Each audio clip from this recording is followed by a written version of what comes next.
नमस्कार भावानो, हिंदी केसरी मैदान या चॅनलवरती तुमचं सर्वांचं स्वागत आहे.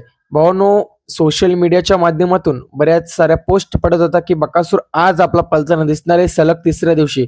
तर याच्याबद्दल अपडेट घेऊन आलोय. आज बकासूर आपला पळणार आहे का, चिठ्ठी निघालेली आहे का, कोणत्या मैदानामध्ये पळेल त्याचीच अपडेट घेऊन आलोय. व्हिडिओ शेवटपर्यंत बघा. भावानो, काल आपला बकासूर पळताना दिसायला आदतच्या मैदानामध्ये, त्याच्या अगोदर 25 तारखेला ओपनच्या मैदानामध्ये, म्हणजेच काय, विठ्ठल केसरी ओपनच्या आणि आदतच्या दोन्ही मैदानामध्ये आपला बकासूर सलग 2 दिवस पळताना दिसायला आणि सलग 2 दिवस पळाला आणि पायऱ्या देखील तोच होता, सर्जा सर्जा नावाचाच. तर दोन्ही ठिकाणी सेमीला हार झाली.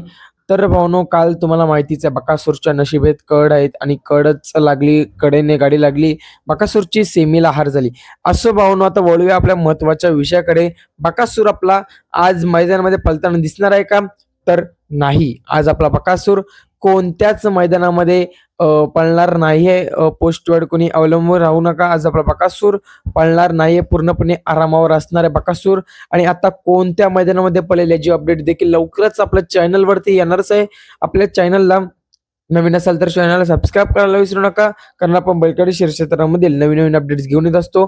भेटूया पुढच्या व्हिडिओमध्ये. बकासूर आज कुठेच पळणार नाही, बकासूर आरामावर आहे. धन्यवाद भावांनो.